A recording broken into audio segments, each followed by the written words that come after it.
Welcome back to the channel. अभी कुछ हमारे सिर्फ दो फंक्शंस ऑफ सेंट्रल बैंक बच गए थे। इस वीडियो में हम वो डिस्कस करेंगे, फिर ये चैप्टर ऑलमोस्ट कंप्लीट। फिर आपको सारे फंक्शंस एक साथ बस कॉपी में नोट डाउन करना है, थोड़ा सा रीड करना है और थोड़े सेंटेंस फ्रेम करना है खुद से कि आप बेटर पॉइंट्स क्या लिख सकते हैं। क्योंकि एक बार हमें पॉइंट समझ में आ सकता है तो आपको लाइंस बस पिक करनी है कि आपको कैसे सेंटेंस फ्रेम करना है, फिर आप आसानी से अपने आंसर लिख सकते हैं। तो उसके जो दो फंक्शंस रह गए थे, पहला फंक्शन है वो है हमने तीन फंक्शंस हम पढ़ चुके थे, फोर्थ और फिफ्थ बच गया था। तो फोर्थ है हमारा कंट्रोलर ऑफ मनी सप्लाई। अब क्या होता है कि प्रिंटिंग अथॉरिटी किसके पास रहती है? आरबीआई के पास। और मॉनेटरी कंट्रोल कैसे करता है कि जैसे मार्केट में कैश जाता। अब होता क्या है कि गवर्नमेंट ना एक ट्रेजरी बिल्स इशू करती है। ट्रेजरी बिल्स आप समझते होंगे कि वो मॉनेटरी पेपर रहता है, ये वैल्यू रहता है। जैसे कि ये गवर्नमेंट ने इसमें सील एंड साइन लगा दिया तो ये 1 लाख का बन जाएगा और ये 1 साल बाद मैच्योर होगा। मतलब आपके पास 1 लाख तो है, लेकिन आप उसको बोल सकते हो क्या ये ले 1 लाख की मुझे गाड़ी दे दे? नहीं, क्योंकि वो पेपर है, वो ट्रेजरी बिल है, वो अभी मैच्योर नहीं हुआ है। सर्टेन उसके मैच्योरिटी पीरियड तक आप उसको खर्चा नहीं कर सकते। मतलब एक आप बोल सकते हो ये कैपिटल है या आपके पास एक बॉन्डेड है जो मॉनेटरी या लिक्विड फॉर्म में नहीं है। तो ऐसे ही सेंट्रल बैंक्स भी कुछ ऐसे पेपर को एक्सेप्ट करती है जिससे या परचेज और सेल करती है। मैं आपको आगे पढ़ाऊंगी, जिससे जो मनी का फ्लो है मार्केट में वो कंट्रोल होता है। कैसे होता है आप थोड़ा सोचो, तब तक मैं आपको एक्सप्लेन करती हूँ। अब इसका फंक्शन है कंट्रोलर ऑफ मनी सप्लाई। अब भाई इतना बड़ा इंडिया है जिसको वो मैनेज कर रहा है, तो मनी सप्लाई को कंट्रोल करना इजी तो नहीं होगा। इसके लिए उसने दो मेजर्स लिए। एक क्वांटिटेटिव मेजर्स रहता है, क्वांटिटेटिव इंस्ट्रूमेंट्स के थ्रू वो उसको कंट्रोल करता है, और एक क्वालिटेटिव इंस्ट्रूमेंट्स के थ्रू वो कंट्रोल करता है मनी सप्लाई। अब मनी सप्लाई का मतलब, अगर मनी सप्लाई रोकना है, मतलब बैंक को चाहिए, आरबीआई को चाहिए कि ज्यादा पैसा मार्केट में ना जाए, लेकिन कमर्शियल बैंक्स तो बैठे हैं तैयार कि भाई हम तो लोन देंगे।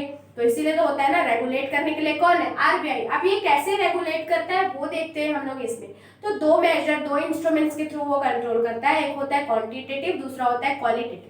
क्वांटिटेटिव मतलब पैसे के टर्म्स में, तो क्वांटिटेटिव मतलब पैसे के टर्म्स में वो कैसे करेगा? Bank rate. बैंक रेट मतलब वो रेट जिस रेट पे आरबीआई किसको लोन देता है? कमर्शियल बैंक्स को। अगर लेंडिंग रेट आरबीआई बढ़ा देगा तो कमर्शियल बैंक्स है जो हम लोग को लोन देंगे वो भी रेट बढ़ा के देंगे ना भाई। जब उसको 10 रुपए पड़ा तो हमको 10 रुपए में थोड़ी ना देगा, वो प्रॉफिट कमाने के लिए 15 रुपए में देगा।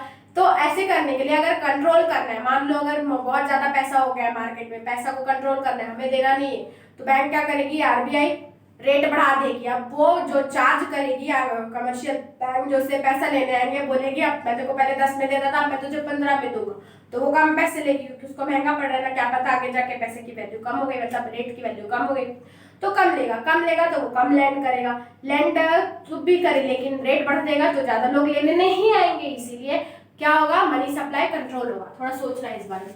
उसके बाद open market operation. Open market operation मतलब purchase and buying and selling of securities.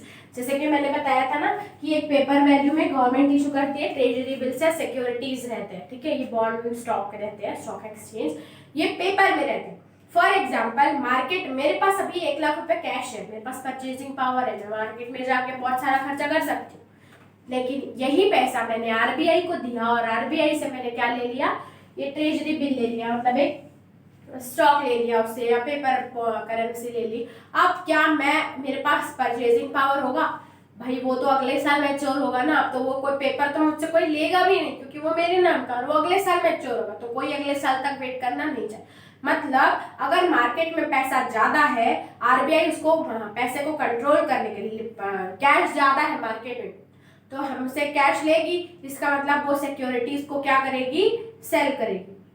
Securities को अगर वो बेचेगी तो जो कैश है, कैश किसके पास जाएगा? आरबीआई के पास। और पेपर, जो एक पेपर है जो बोल रहा है कि 1 साल बाद आपको मिलेगा, तो वो किसके पास जाएगा? पब्लिक के पास। फॉर एग्जाम्पल अगर आरबीआई को परचेजिंग पावर लोगों को बढ़ाना है, कैश फ्लो बढ़ाना है मार्केट में, तो आरबीआई क्या करेगी? परचेज करेगी। परचेज करेगी तो मतलब पेपर उनसे ली और पैसा दी, कैश दी और उनसे पेपर ले ली। तो ऐसे करके buying and selling of securities से वो कंट्रोल करती है किसको?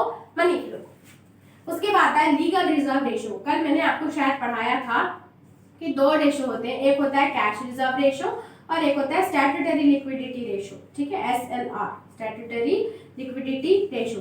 अगर मार्केट में पैसा कम देना है तो इसका रेशो बढ़ा देगी। कैश रिजर्व रेशो मतलब पहले 10% बोलती थी, तो 100 का 10% कितना होगा, 10 रुपए हम लोग RBI के पास रखते थे और 10% स्टैट्यूटरी मतलब 10 रुपए हम लोग अपने पास रखते थे और 80 रुपए लैंड करते थे। लेकिन अब बोलती कि 20% करो, तो 20% RBI के पास कर रहे हैं और 20% 20 रुपए अपने पास कर रहे हैं, मतलब ऑल ओवर अब लैंड में कितना कर पा रही हूँ, 60। तो लैंडिंग कैपेसिटी कम हुई, मतलब मार्केट में पैसा नहीं जा पाएगा, तो कंट्रोल कर पा रही है ना कि मार्केट में पैसा नहीं जाना चाहिए। तो ये तीन इंस्ट्रूमेंट्स थे जिससे वो क्वांटिटेटिव वे में मनी सप्लाई को कंट्रोल करती है, कौन, RBI। अब क्वालिटेटिव वे में भी करती है भाई, हर चीज पैसे से थोड़ी ना होती है, कुछ चीजें दिमाग से भी होती है। क्या करेगी, मार्जिन रिक्वायरमेंट, मार्जिन मतलब ये आप बोलेगी कि जो मार्जिन है जो आप मेरे पास रखते हो या अपने पास रखते हो उसको बढ़ा दो।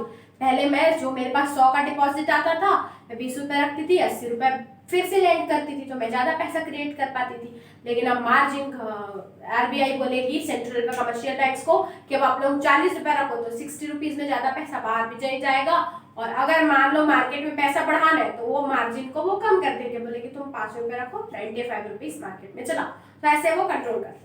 उसके बाद आता है मॉरल सुएशन। अब हर चीज धमकी से नहीं होती, कभी कभी क्या होता है, बैंक्स लेटर्स या तो फिर आर्टिकल्स ऐसे कुछ इशू करती है, कुछ इंस्ट्रक्शंस देती है कि आपको ऐसे नहीं, ऐसे करना है, ऐसे परफॉर्म करना है, जिससे बाउंड हो जाती है कमर्शियल बैंक्स रूल्स के पूरे दायरे में और वो फ्रीली एक्ट नहीं कर पाते। तो अगर उनको बाउंड कर देगी रूल्स एंड रेगुलेशन से तो वो ज्यादा पैसा ले नहीं पाएंगी या लैंड नहीं कर पाएंगी, इससे वो कंट्रोल कर लेती है कमर्शियल बैंक्स को। उसके बाद आता है सिलेक्टिव क्रेडिट कंट्रोल। उसके बाद अगर RBI को क्रेडिट ज्यादा नहीं देना है मार्केट में तो RBI बोलेगी कि अगर भाई ये लोग आए तो इसको लोन मत देना, ये लोग आए तो उसको मत देना, सिर्फ फार्मिंग और उसको देना, क्या बोलते हैं, एजुकेशन के। तो कंट्रोल हो गया ना, मनी सप्लाई कंट्रोल हो गया, मार्केट में ज्यादा पैसा जाएगा ही नहीं, क्योंकि कौन कंट्रोल कर रहा है, RBI। तो क्वांटिटेटिव वे में क्या करता है, बैंक रेट करता है, बैंक रेट और ओपन मार्केट ऑपरेशन और लीगल रिजर्व रिक्वायरमेंट। और क्वालिटेटिव वे में क्या करता है, margin requirement, moral suasion, selective credit control. ये 3 वेज में वो कंट्रोल करता है क्या, मनी सप्लाई। उसके बाद लास्ट फंक्शन है कस्टोडियन ऑफ फॉरेन एक्सचेंज। क्या होता है कि जो भी कस्टडी मतलब उसकी पूरी देखरेख, फॉरेन से जो हमारे पास एक्सचेंज आ रहा है, गोल्ड रिजर्व्स है या जो भी ट्रांजैक्शन हो रहे हैं, वो कौन पूरा मैनेज करता है, RBI। इससे क्या होता है जो बैलेंस ऑफ पेमेंट रहेगा हमारा वो यूनिफॉर्म रहेगा। और उसके बाद ये देख सकते हैं हम लोग कि जो सारा अकाउंट हैंडलिंग है फॉरेन एक्सचेंज का वो सिर्फ RBI मैनेज करेगा, तो हमें एग्जैक्ट रिजल्ट मिल पाएंगे। तो फॉरेन एक्सचेंज की पूरी कस्टडी किसके पास रहती है, RBI के पास। मनी सप्लाई मार्केट में कौन कंट्रोल करता है, RBI। कैसे करता है, 2 मेजर्स, क्वालिटेटिव और क्वांटिटेटिव। इसके आप नोट्स बना लेना। बस ये चैप्टर ऑलमोस्ट कंप्लीट है। नेक्स्ट की वीडियो में बस एक टॉपिक बचा, इसका डिफरेंस बिटवीन मैं आपको करा दूंगी कमर्शियल बैंक्स और RBI, तो आपका वो भी कंप्लीट हो जाएगा। आने वाली वीडियोस में हम नेक्स्ट चैप्टर पढ़ेंगे, इसको अब रिवाइज करो। तब तक के लिए थैंक यू।